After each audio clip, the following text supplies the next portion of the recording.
Hello everybody and welcome to Know All for GCSE. In this video we are going to be looking at every single exam question about cell biology. Now this is for the AQA GCSE Biology Paper 1, part of the specification, and I've compiled a massive list, it's taken me a couple of weeks to do, of all of the exam questions over the past year, the specimen papers, the topic test questions, everything. So this is the ultimate exam question resource that you need. And the document containing all of the questions is available in the description box. It's free and it does not contain the answers because we go through them in the video and you can see the step by step, but it contains all of the questions we go through for this that I've compiled. It's a free resource, so I definitely recommend you download it, and let's get into the video. So let's begin with the first subtopic found in cell biology. Now I've started it off with a tricky one, which is a 6-marker, and it's worded a bit weirdly as well. Recall and describe the function of a typical structure in a prokaryotic cell. So in more simpler terms, it's basically asking you to talk about the structure of what structures are found within a prokaryotic cell. So you can pause this video, but let's go through the answers now. So the typical structures that are found, you do not get confused. Remember here, it doesn't say that you cannot mention structures that are in eukaryotic cells. So you can most definitely talk about cytoplasms, cell membranes, cell walls. And the reason why this is a 6-marker is because you have to explain those individual functions. Like the cytoplasm is where the chemical processes occur. The cell wall strengthens the cell. Also note that there is a difference between the bacterial DNA and the plasmid DNA. A lot of students make this mistake. The bacterial DNA controls the function and synthesizes proteins, whereas the plasmid DNA is just the rings of DNA, and this is actually used as a vector in genetic modification. Okay, let's move on to the next question. This is a 3-marker. Give 3 differences between a prokaryotic cell and a eukaryotic cell. Now think about this and let's look at the answers. Okay. So prokaryotic cells are smaller than eukaryotic cells, but when you're saying this point, be very careful because some mark schemes are really strict and they don't like it when you say that it's smaller than eukaryotic cells. They would rather you say something more about the inner biology. Prokaryotic cells contain genetic material that's free in the cytoplasm, or prokaryotic cells have plasmids. So be very careful about saying that they're smaller than eukaryotic cells because some mark schemes do not accept that.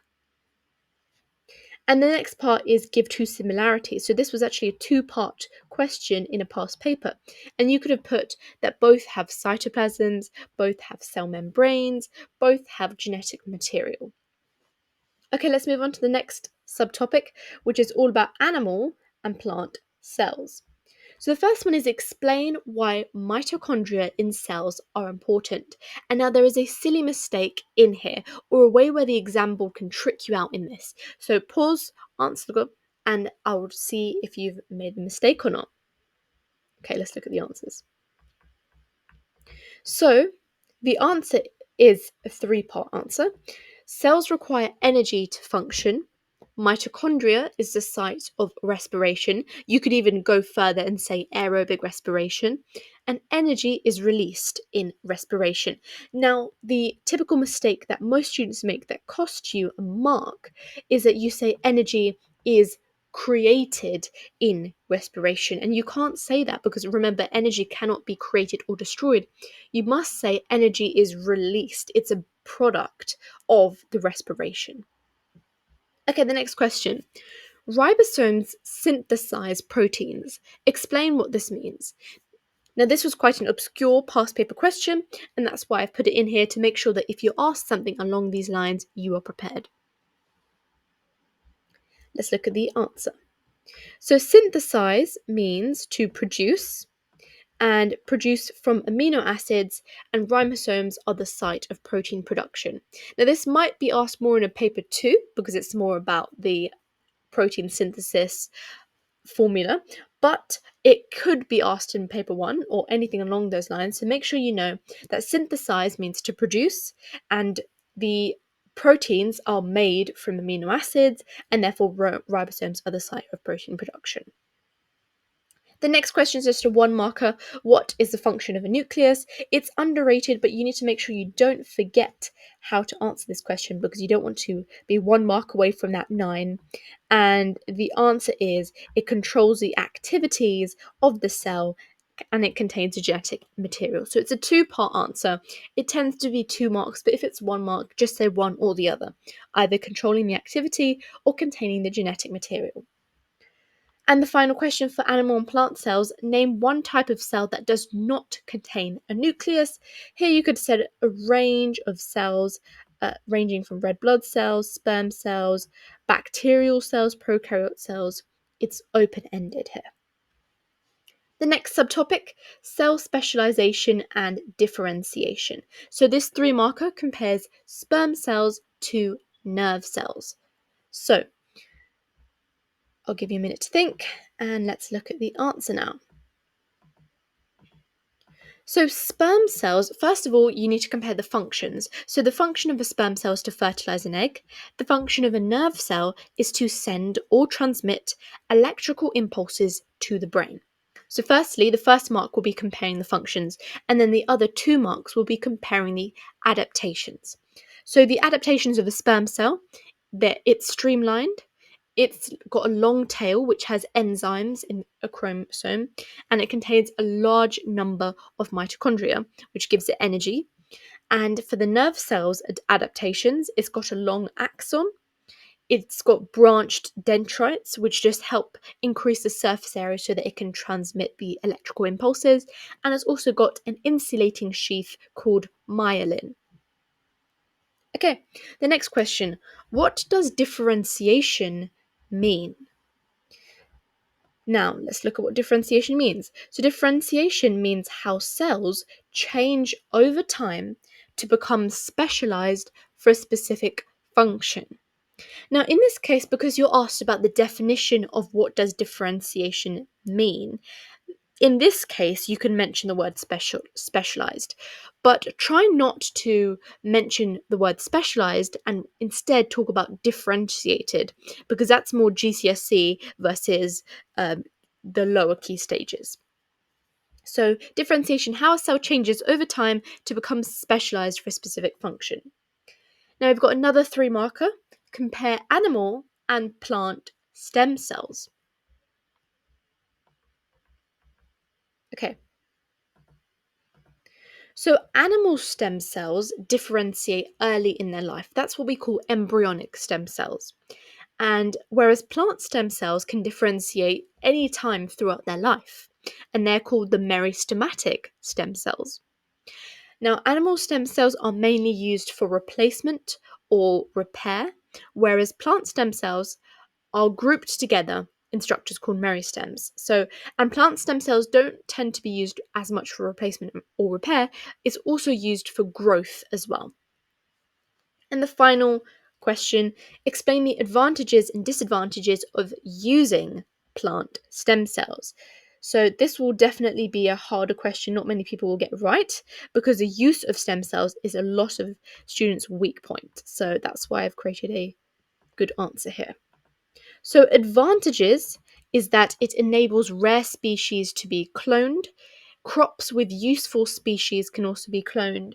However, disadvantages is that some rare species may compete with these crops, and then the economically useful plants or the clone plants will become more susceptible to disease, and it will even cause shortages in key crops, which could mean lead to starvation, etc.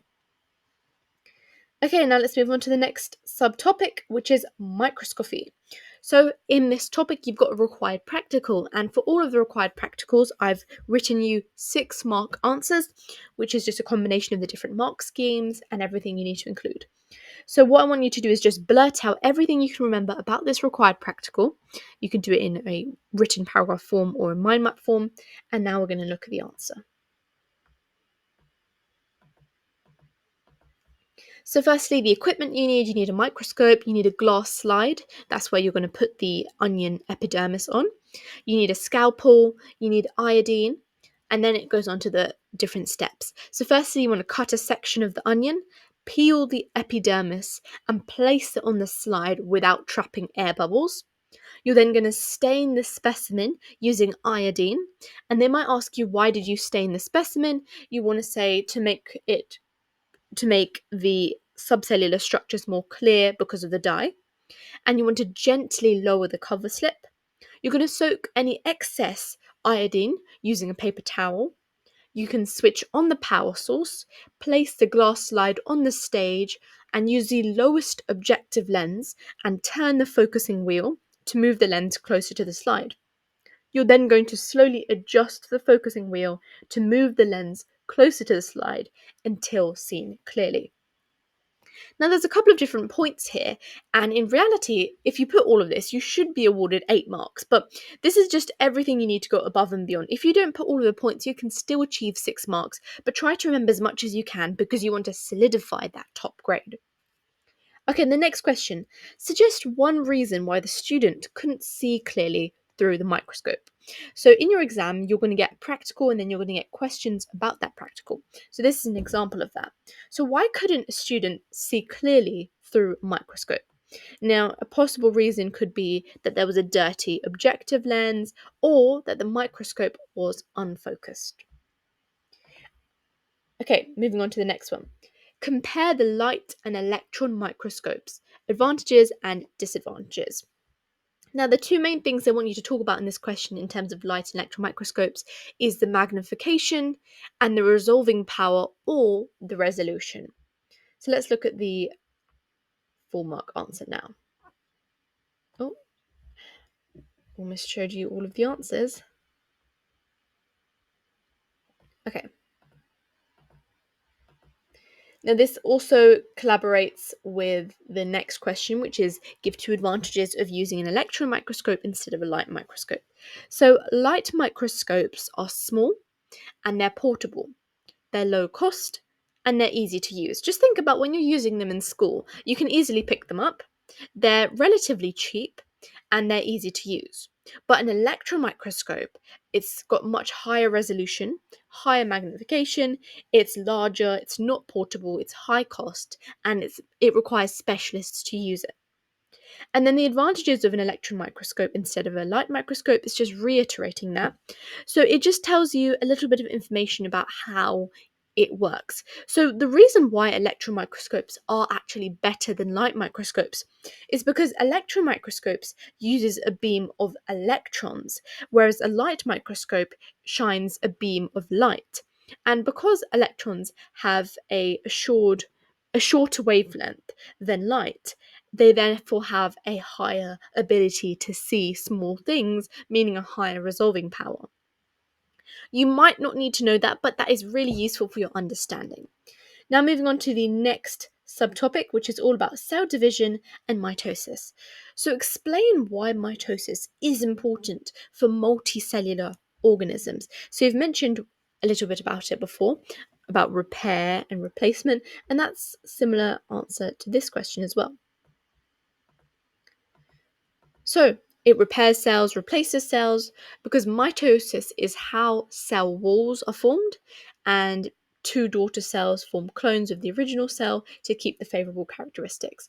So we put a little bit more information here. This again was a weird question because you aren't directly asked about the process of mitosis, but in the mark scheme it talks about the process. So if you ever see a question that's 3 marks or more, make sure you just output everything you can remember, and hopefully you'll hit the mark scheme points. Okay, the next question. Describe what happens at each stage of mitosis. This is a 4 marker, but it could quite easily be a 6 marker. So stage 1, obviously there's different names for the stages, but you don't need to know that for getting the top marks. So the stage 1 is where the chromosomes or the DNA duplicates itself. The subcellular structures also increase in number.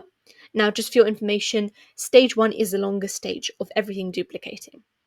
And then in stage 2, one set of the chromosomes is pulled to either end of the cell. And then in stage 3, the cytoplasm and the cell membrane finally divide to form 2 identical daughter cells. And this final 4 marker for this topic, let's go through that. So, describe how mitosis produces two genetically identical cells.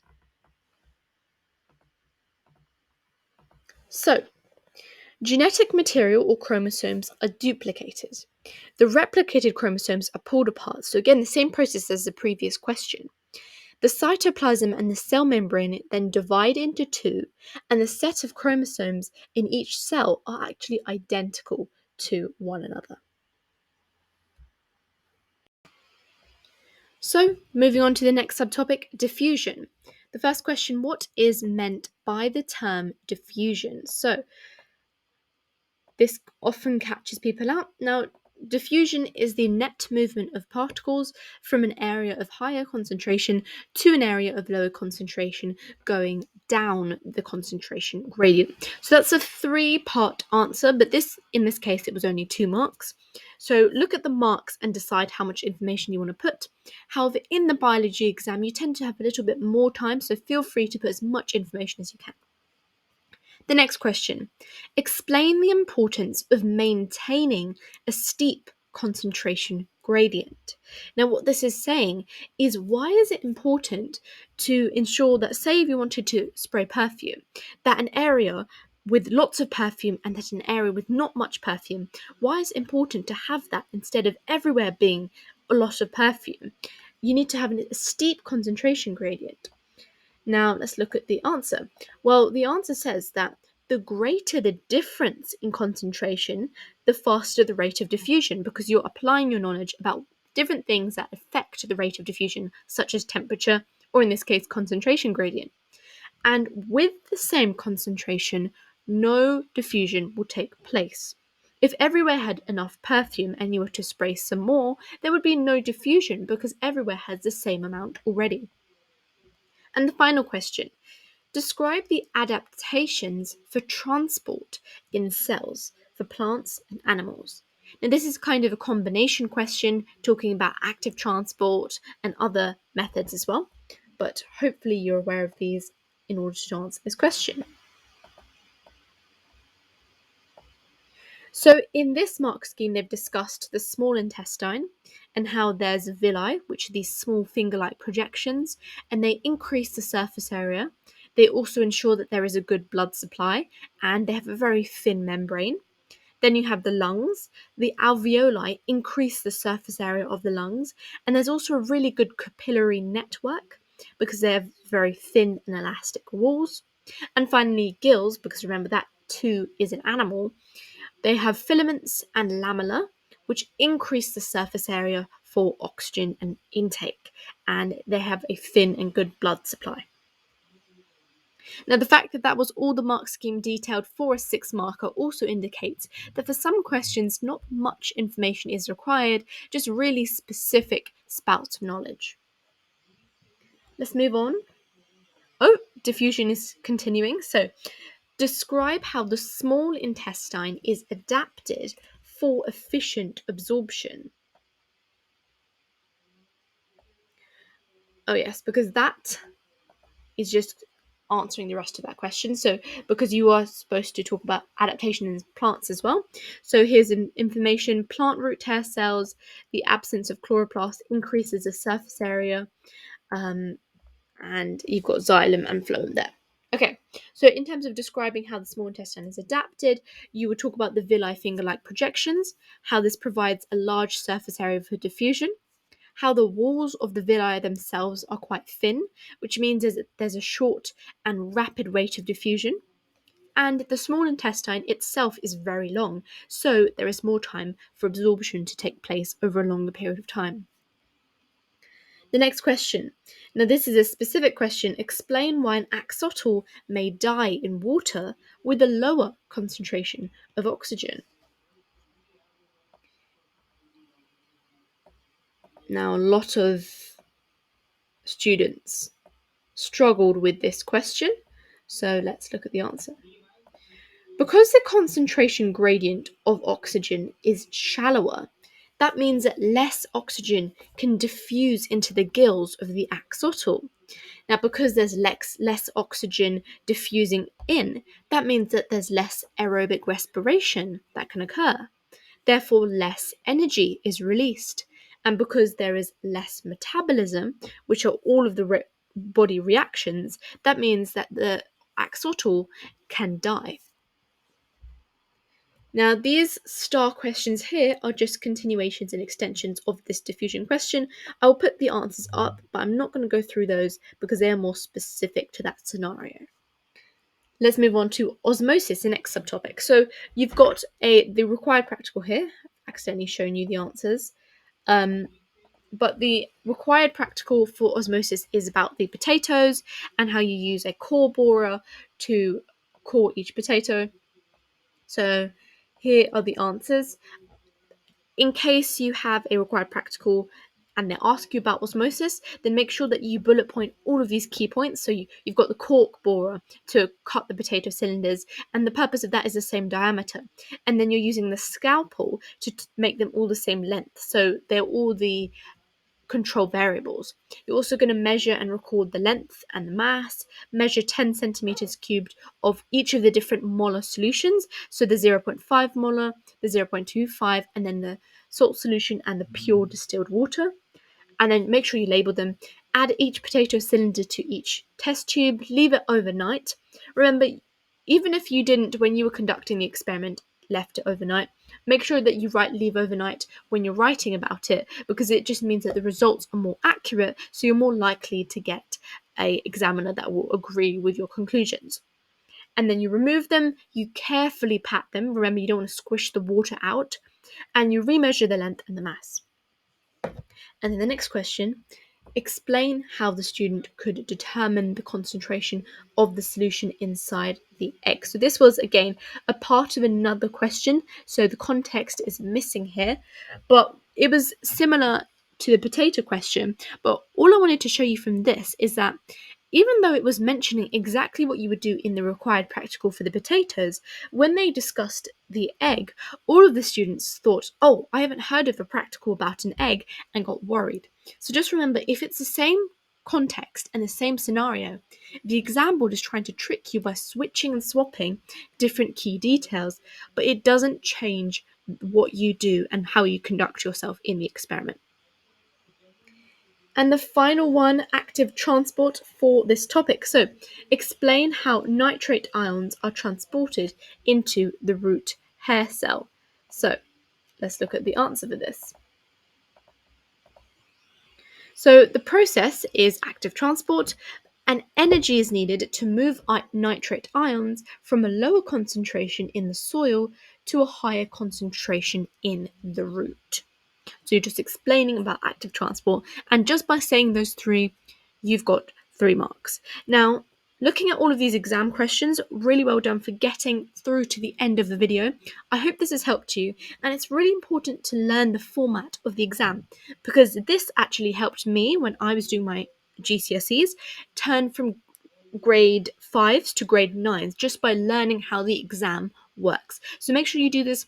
I'm creating a whole nother series, so if you still are enjoying this video, then make sure you like, subscribe, comment, and see you soon.